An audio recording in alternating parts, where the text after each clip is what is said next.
Welcome back. It is the Vegas Take Sharp and Shapiro. So glad you could join us. And, you know, I always love having former Rebel players in studio. I love it. I love talking hoops with these guys. You know, we go way back. We have Anderson Hunt in here all the time. I've interviewed Larry Johnson and some of the more current guys that have played on the team. This guy played I almost said 95. Holy cow. 2015, he played under Dave Rice and Todd Simon. We'll get to that. Jerome Seagears joining us in studio, and he's got a fantastic summer basketball camp going on here June 8th and June 9th, Durango High School. Jerome, thanks for coming in, my man. How you doing? Doing pretty well, Don't be afraid to talk into that mic. Don't be bad. Thanks for having me, man. I'm glad you guys invited me here Thanks today. for coming in. I appreciate it. So I definitely want to talk about this camp you got coming up. And I was unaware that you still lived here in Las Vegas. So tell me why you decided to call Vegas your home. You just couldn't get out of the city, right? Definitely, man. You know, what happens in Vegas stays in Vegas. And I guess I just stayed too. But yep. So we all know right after I finished college, I got drafted to Los Angeles Lakers, the G League team. I remember that. I was in LA for a little bit, and at that time I was having my daughter around the time, so I was like, oh man, I don't want to go back to DC. That's like a 5-hour flight. Mm-hmm. And at that time I was still training at UNLV. I was using the facilities and stuff like that. So I was like, man, I'm just gonna make Vegas home, man. What was that experience like playing in that league for the Lakers franchise? What are the type of people that you met and the players that you played with and stuff that you'll remember, I would imagine, for the rest of your life? Oh, man, that was probably the best but most sour experience I ever had in my life, because I was there early on. So I was there for like maybe a month before I got released. Mm-hmm. And then I met all type of guys, man. I met Luke Walton. I met a bunch of coaches. I met a lot of players there. I seen Lou Will all the time there when in the locker room, because at that time it was before they built the new facility. Great player. Yeah, the new facility. So we were kind of still at the practice facility that the original Lakers was at. Mm-hmm. So our locker room was kind of connected to theirs. So when you talk to a guy like a Williams or Luke Walton, like what do they say to you when you're young, you're trying to make it in the league? What are some things that you take away from that experience? It's just tough, man. The only things they can really tell you is just to keep pushing, because they know where you want to get to, and that's where they are. So at the same time, they also know, man, you're going to go through a lot of obstacles in life. You're going to go through a lot of trials and tribulations, but just don't ever give up. Anybody, not even sports related, just in life in general, no question. Yeah, definitely. So I want to talk a little bit about first. Let's go back to when you transferred here. Explain to me first the reason why you transferred from Rutgers to UNLV. Why did you decide to do that? Okay, so at that time, I was at Rutgers University, and I don't know if you guys remember though. We kind of had you had some issues. Yeah, the coach that was kind of going crazy. So we'll leave that alone. But I just wanted something new. I just wanted God, what a mess that was. Yeah. God, so then you come to UNLV and Dave Rice is on the hot seat. Yeah. Wow. Well, you went through a lot in college. So much, man. Yeah. Okay. So that's a fair reason why you left Rutgers. We could leave that one alone. That was a mess. You come to UNLV. These are the guys you played with, and it's incredible. Pat McCaw, who's now in the NBA Finals, right? He played for the Golden State Warriors in the Finals. Now he's on the Raptors. You played with Derrick Jones Jr., who was a freak. And I know you got stories about him. You played with Steven Zimmerman and Good Luck Okinobo. Now, all four of those guys are making money. Yep.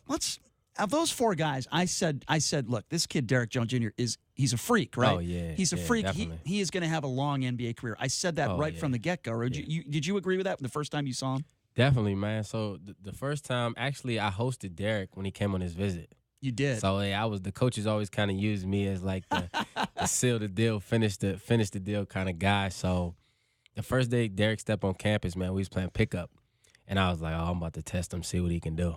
I just threw the ball crazy, and he went to go get it. Like the first time, literally. And I was like, oh, this is a Vince Carter, freakishly athletic type of guy right here. You knew right away. Oh, my goodness, crazy. Some of the stories that I could tell you, you probably wouldn't even believe it. No, I would, because I've seen some of even in practice, some of the dunks. I've never seen anybody do it before in my life. Yeah. And he's in the dunk contest, and I think that really helped his career because he's on the national stage. Mm-hmm. I think he's there to stay. I think he's staying, and he's only going to get better, right? But then I look at a guy like Pat McCaw, I'm sure you would agree, very smart player. Shout out my man Pat McCaw. Yeah, man. very he's smart, in his third championship in a row. I think that McCaw can actually D up Durant. He's a fantastic defensive player, but I never saw him as an offensive player or a guy that would score at the next level. Now, I'm sure he's still very young. I'm sure he'll get better. Oh, yeah. But I always said he's got to be in the right situation. And I thought Golden State was really the right situation for him. Were you surprised? Because I don't even know if you still talk to him. You do. I talk to him on a daily basis. You did? Okay, so were you surprised that he did not re-sign with the Golden State Warriors? I wouldn't say I was surprised because, I had the inner scoop. So at the same time, when you're young, sometimes you want more for yourself, but you want it in a hurry. Mm-hmm. And with Pat, I've known him for almost, I guess you can say 4 or 5 years now. He's always wanting the most for himself. And in that situation, I felt like the Warriors were kind of bringing him along slowly, but he wanted his time to be now. And, I mean, you can't be mad at nobody about that. No, I understand that. And look, I think Pat made the right decision going to the NBA. I think Jones made the right decision as well. Yeah, but you might disagree with me on this one, and that's fine. Which one? Steven Zimmerman, okay? Now, I felt, and this is just me, I'm just some idiot who does a radio show, okay? But I felt if you're getting beat up by juniors and seniors in the Mountain West Conference, and he was, let's just call it what it was, he was, how can you be ready to play at the next level? I thought he needed to come back and play another year. Now, I get it. We'll get to all the ups and downs of that year, but I just did not think he was ready, and I thought he left too soon, and I think proof is in the pudding. He's not in the NBA right now. I think that is a two-way streak right there because you got to look at it like you got a young kid. He's the top 5 player in the country. So his biggest dream is to make it to the NBA. Do you think that he was a top 5 player? I mean, because I don't. Yeah, I'm not one to do the rankings. So, but I mean, from when I met Zim and from when I watched him play at Gorman, he was definitely a top 2 center in the country. High school. In high school, but I felt like, and again, you played with him, so you know more than me. Yeah. I felt like he struggled with the physicality at the next level, at the D1 college level. He struggled with the physicality of the game. So I think that's with any freshman, unless you just have like a crazy physique or like a crazy body already, and you're just unless naturally, you're Zion, unless you're Zion Williams, that's right. That's one in a million. Right. But I think that's with every freshman though coming in. I think you're gonna have a hard time with the physicality of the game. Sure. So at the same time, I think with Zim, he was such a young kid, but he had so much talent. So at that age, when you're coming into college, everything is based on potential, what you could potentially be. It's Fair not enough. based on what you are. Do you think that he will make it in the NBA? Definitely. I think it's like we just got finished talking about like trials and tribulations and going through stuff in life. Everybody going to go through them, no matter one person can be higher or lower. But at the same time, I think once he figures out himself and once he figures out the mental aspect of just life, right, and he can lock back in and focus on the court, he definitely has the tools to be I need there. to work on that as well. The mental of life. Okay, let's talk about one more player. Then I want to talk about the year you had there. Okay. Good luck, Okinobo. Now, Yeah. You were very close with him, right? And That I was my remember, roommate. right? So, you Yeah. guys played in the Hawaii tournament, right? Yep. Okay, so good luck. This is the story I got, and you could confirm or whatever. He decides during that trip that he wants to leave the program, and didn't he confer with you about that? Definitely, man. So good luck. That's like my brother, like ride or die. And that's when it happened, right, in Hawaii. Yeah, it happened in Hawaii. It was just Yeah. It was a lot of inner things going on with the team, and good luck felt like as if he was there the year before. He led the Mountain West in block shots. He's a great athlete. Yeah, he kind of felt like he was already proven. And then at the same time, he didn't want to like give up his spot to somebody who didn't work for it. Makes sense. I can understand him on that. And I definitely 100% agree with him on that one. So at the same time, I mean, he felt he did what was best for him at that moment. That makes sense. All right, let's go to the coaching staff. I'm friends with Todd Simon, Definitely, Ryan my guy. Miller. I text Ryan Miller all the time. We talk about great guys, great recruiters, and of course, Stacey Ogman. Now, Oh, yeah, that's my guy, Plastic Man. before they let Dave Rice go, okay, a lot of criticism. I was one of them. I think he's a nice guy. I'm sure you will agree. Good family man, good father, good husband. Wanted to win at UNLV more than anyone. But from players that I talked to, they say he wasn't an authoritative figure.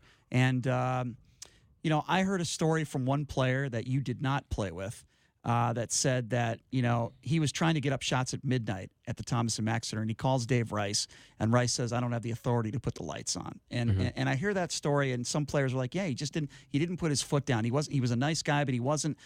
He didn't hold players accountable that maybe most coaches would. Do you agree or disagree with that? And what do you think was his demise? I know you were only there. You were there for a year, redshirt, and then I know you weren't there for the entire amount of time. Yeah. What do you think was his demise, and why do you think ultimately he lost his job?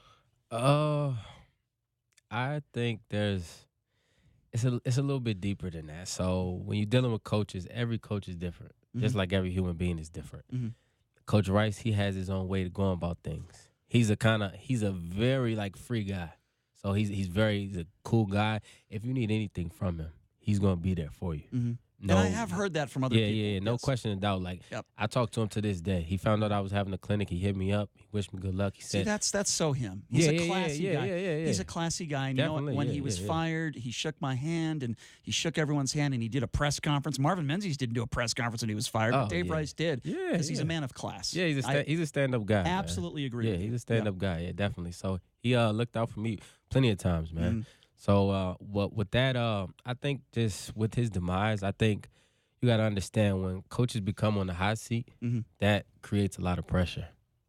So sometimes they kind of push away from their disciplines or what they teach or how they go about, you know what I'm saying, training their team. And at the same time, like that pressure is closing in. So you think the pressure affected his coaching? I wouldn't say affected his coaching. I would just say affected the whole situation. So with that being said, I felt like he decided to take the back seat and kind of let some of the assistants do more than what they should have been doing. I see what you're saying. Okay. And while I understand that, I think some people would say, well, look, that's when you really got to put the pedal down and take control. But and I understand. I think he is a fantastic assistant coach. And he's at UW now. He's a great recruiter. I think he's in his element right now. I really do. I'm not saying he'll never be a head coach again. Yeah. I thought he did a better job than Marvin Menzies did, in my opinion. Shout out Marvin Menzies too. That's my guy as well. And you know, Marv probably doesn't like me very much, you know, because I criticized him from time to time too. But I think Dave Rice did a better job, certainly recruiting talent. So you come from this awful Rutgers situation, horrendous situation. You come in here, you finally are playing it. You're waiting to play your senior year, and you're like, what? 3 games into the Mountain West Conference schedule where you guys lose 3 in a row, and it's almost unheard of that they fire a coach midseason. Yeah, and they fire Dave Rice. What is the tell me, when was the first time you heard that they fired him? Do you remember that day? So we had just lost to Wyoming. Right. You lost 3 in a row. We were on the road. That was the third game that we lost. We were on the road. We were at Wyoming. So when we got back, everybody's whispering on the bus. I'm like trying to figure out, like most of the time, like I'm just mad. You're talking about on the bus to the airport? Bus, no, when we got back to Las Vegas, the bus ride from the McCarran, airport to after the Wyoming loss. To Thomas and Mack. Yeah. Now people go home, and it was just a bunch of whispering, like, "Oh man, like I think they fired Coach Rice. I think they fired Coach Rice." And I'm just sitting right there, like, man, like no way they did it in the middle of the season like this. At least they're gonna give my guy a chance to turn it around. Oh my God! So you found out those rumors when you got back from Wyoming on the bus from the airport to UNLV. That's when we found out. The whole team found out. Oh my God, that's brutal. Yeah, that's brutal. Yeah, man. It was a shaky situation, man. I think in that type of situation, I think you could at least give the guy a chance to turn it around. Here's what I thought. You tell me if you agree or not. I thought you either fired him at the beginning of the year or the end of the year. Definitely. You don't do it mid-season. If they fired him at the beginning, I would have said, look, he wasn't getting it done. Let's get somebody else in there. So I agree with you there. I thought that brought the program back at least another year. What Menzies had to deal with in year 1 was unbelievable. That was the ultimate. Yeah, that was the ultimate setback. You got to think about it. Look at it like this. You're going to war, and your leader gets killed right in the middle. Not at the beginning, not at the end. And I don't want to, especially when you think about how good of a recruiter he was and how many recruits he was probably talking to at that time. And I don't just kind of like, what? And I agree. And I don't want to look. I know you're close with you, and I'm not trying to get you to trash you. No. We're just trying to be honest here. But who do you blame in that? Because I blame a few people.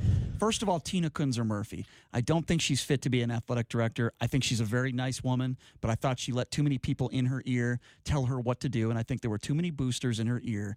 I certainly blame her.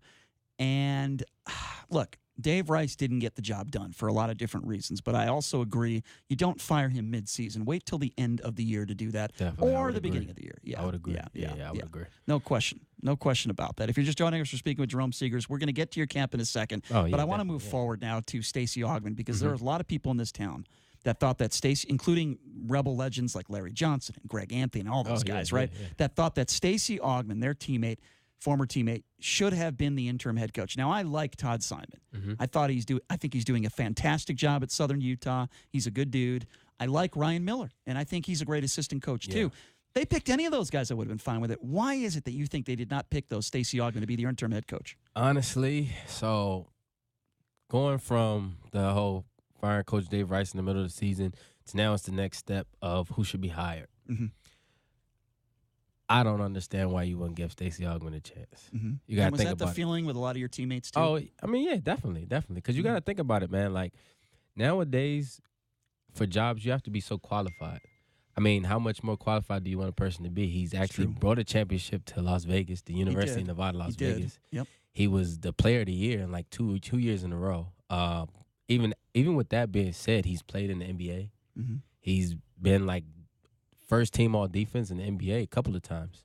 So what more do you want in a guy to be able to teach young kids? How is he as a coach? He's not. He doesn't seem to be an extremely vocal guy, but he's a player's coach. How would you describe him? The ultimate. One thing about this, during that season, Coach Augmon, he didn't really say a lot. He would speak to everybody individually.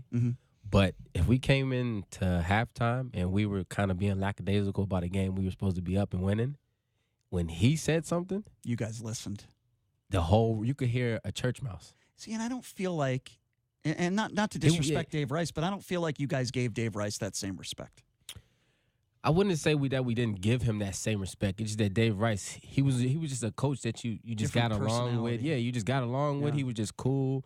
But Coach Augmon, once he like put his foot down and he let things be what it is, it was nobody. We would come out in the second half. It would be like, would he raise his voice? Oh yeah. He was a very quiet dude behind closed doors himself. But if we got in the locker room and he didn't like what he saw out there, and he was like, hold on, coach, let me speak to them. See, that's what I heard about Lon Kruger, too, whereas he didn't raise his voice very often, but when he did, people would listen. Yeah. You know, and that, see, to me, that makes sense. A lot of other people told me the same thing. I would imagine that Stacey Augmon was kind of the coach that the players wanted to be like. Yeah. Well, the guy had an unbelievable career. And that's totally different from Dave Rice. He had an incredible career. Now, I've heard, and again, Todd Simon's a friend of mine, but Cliff Finley has a lot of money. And I heard that situation is what propelled Todd Simon to be the interim head coach. That's what I heard. I don't know if that's true or not. So, yeah, with that situation, I don't know exactly if it's true or not, but, I mean, if you look back at the history, Coach Simon came from Finley Prep. It was all that money comes from Finley, and you got to understand, so Tina and Coach Simon, they were pretty close, so that was who she felt comfortable with. You see what I'm saying? So at the end of the day, like you said, like, you couldn't go wrong with any of those guys. But at the end of the day, like we said, you're talking about somebody who's overqualified. I mean, what else could you ask for Coach Augmon? If you were a freshman in that situation after they fired Dave Rice in the year, would you have come back for your sophomore year here in Vegas? Oh, man. Let me think about it. Let me think about that next year with Coach Marvin Menzies. And you're friends with Marvin. I mean, but I think that whole situation would have been different because you got to understand, I was the point guard on that team. Right. So I could have convinced a lot of guys to stay or some guys not to go to the NBA or you see what I'm saying? So it would have been a different situation if I was a freshman because with me being the leader of those guys, I kind of riled everybody up. I was kind of helping people, telling them where to go. And so, I mean, to be honest with you, though, I would have tested the waters, like, in terms of, like, different schools. That would have been fair, I would have went out there and, like, seeing what schools wanted me. But everybody left. Oh, man. Everybody left. It was a tough situation. Look, why you think Chris Beard came and got out of here? And now look at him. He's at Texas Tech. What a great job he would have done here. That's unfortunate. Now, that was a great hire. That was a perfect move. That was a chess move right there. So, speaking of hires, I like what T.J. Otzelberger has done. I don't know if you've had a chance to talk with him yet, but one thing that he's done that I've noticed in this first month or two that Menzies didn't do is he's really reaching out to the community. He's really making an effort. All due respect to Marvin Menzies, I thought that was one of his biggest demises is he didn't get out there in the community enough. And there was, what are you thinking when there's 3,000 or 4,000 people in the stands? Because you go to these games.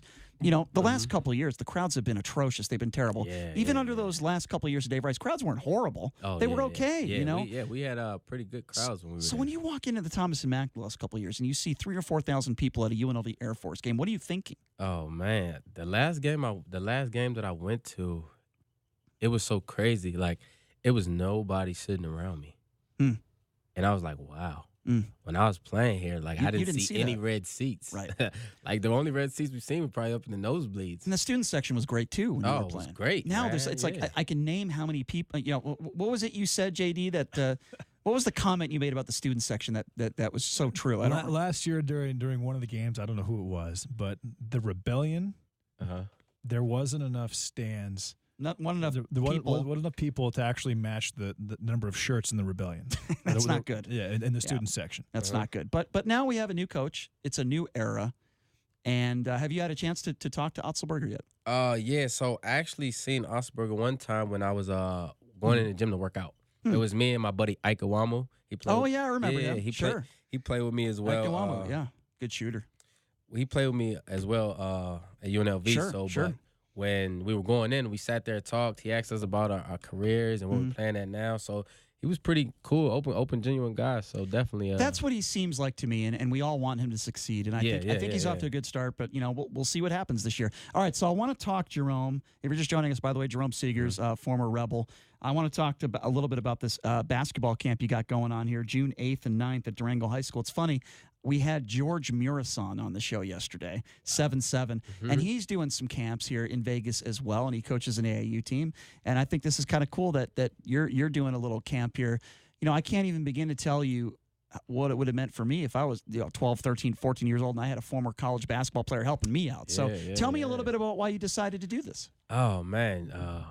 So, I've been playing professionally for 3 years now. Where at, by the way? So I played in what we all know. I got drafted to L.A. I played in Boston with their G League team as well, and I played in Memphis, and I played overseas in Sweden and Austria. Wow, you've been through it. Yeah, man. I've been in 5 places in 3 years. So I kind of physical, isn't it? Physical. Oh man, it's a different type of game overseas, man. Different, but I like it though because I felt like with my whole this is the real reason why I decided to do camps, because with my whole professional career, even with my college career, I've learned so much along the way from just being in situations like the UNLV situation, the Rutgers situation, and even when I got released from some professional teams. Every single time I felt like I had to bounce back even better and stronger. But at the same time, in professional world, jobs don't come as quick and as often. So you kind of sitting around, you're working out, you're waiting for that call. And at the same time, I said, man, you know what? Like, I finally figured it out. I was like, man, I think I need to start giving back some of my knowledge of the game and my situations of what I've been through in life with basketball. I need to give it back to the youth because at the same time, they'll be more prepared than I was. I was kind of thrown in the mix, but I made it out. And with your experience, you can help. So how old are these kids that are going to this camp? So this is we're doing 8th and 9th grade, and I guess some kids are going to 8th grade this summer, and so it's a mix. But we're opening doors for any individual that wants to come and get better and wants to just gain some of the knowledge that I'm going to give back. What is there a charge for any of this? Yeah, so it's $70 just for the whole camp for 2 days. Okay. So we're going. It's a good deal. Definitely. Yeah. So what other? I would imagine you're going to have some other players that are going to be helping out. Can you name some of those guys? Definitely. Good luck on Oganobo. He's going to be there. Cool. Yeah. Ike Awamo. He's going to be there, and even some of the guys that's on UNLV now. Amari Hardy. He's going to come through. Yeah. So I reached out to him, and that's just from in a sense of a future now and present. So his brother, get his brother to play here. I definitely his brother. That's my guy too, man. He's killing it right now. You think there's any chance that UNLV gets him? Honestly, if you ask me, if I was in his situation, by the time it's time for him to go to college, the one and done rule is going to be in effect. So I feel like he could just go to the NBA. You think that's what he's ultimately going to do? Yeah. If you ask me, in my decision, that's so bad for college basketball. I know his dad and I know him personally, so I don't want to throw anything out there. But sure. If I was in his shoes, that's what I would do. Here's my feeling on that. If you're 14 years old and you could become a professional tennis player and nobody's stopping you from doing that, then why should somebody stop you? If an NBA franchise is willing to pay you, if this is truly a free country, then how can the NBA say, no, you have to play 1 year of college? But I think that's ridiculous. Exactly. As much as it's selfishly, I'd rather see them go play college because it's better for the college game. They should have the right to do that. And I don't understand these people that want to stop them. They're going to in the next probably year or 18 months or so. And Jaden Hardy is by far the best pure scorer in that class. He's unbelievable. Yeah. He's unbelievable. And then at the same time, you got to understand a lot of where these kids come from. So you got to look at their financial situation. So That's true. If guys are in a financial situation that's not kind of bringing in that type of income, and they're tired of seeing their mom having to work 9 to 5. Or it is interesting you bring that up. So it's just a different type of ball game. Then you go to college, whereas they're making millions off of you, and some millions off of you, you're not getting paid at all. It is interesting you bring that up because we have Michael Avenatti on the show, the guy that did the whole FBI, college basketball scandal thing, and he's chirping, and he came on our show, and he claims. And I know your boys with Marvin Menzies, but he claims that there is 100% a paper trail that Brandon McCoy was paid to play basketball here. Oh, yeah. I don't know anything about that one right there. Yeah, I don't know for sure either. All I'm saying is when UNLV is brought up and something like that, that can't be a good thing.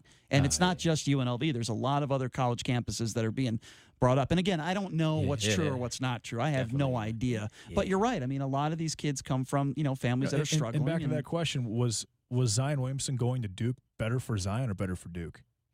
Oh, man, no question that was better for Duke. Yeah. I mean, look how they got ripped through the NCAA. Like, I mean, it wasn't even a contest. Oh, yeah. But at the same time, this is what people don't realize. Zion, he learned so many lessons along the way. Yeah, he was ready for the NBA, but he also built a brotherhood with them guys that he played with at Duke that's going to last for a lifetime. True. That's a good point. And he learned so much from Coach K within that year to make his NBA career have longevity. I couldn't agree more. He'll be ready. Oh, yeah. So that's why I say everything's... As long as the shoes are okay. It's two perspectives to every situation in life. Best player you ever had to defend in your life? Oh, man. That you just dread playing against? In college or in a professional Either or. level? Both. Either or. I would say it was probably two. So in college, my freshman year, I was playing in the original Big East. I played at Rutgers University. So before all the conferences kind of got to changing, it was we were playing Villanova in the Big East tournament at Madison Square Garden. God, isn't that awesome? I used to go there all the time, watch UConn play. It's so crazy how times changed. So at that time, early in that year, we had beat Villanova. And we had kind of like spanked them at home. Beat them by like 15 or maybe like 20 or something. I can't remember exactly. And the point guard at that time was Malik Waynes. Oh. So, me being a freshman going into the situation, I'm like, man, we didn't beat these guys my freshman year. Right. We get to the Big East tournament. Yeah. Malik He Waynes, was ready. He seen blood.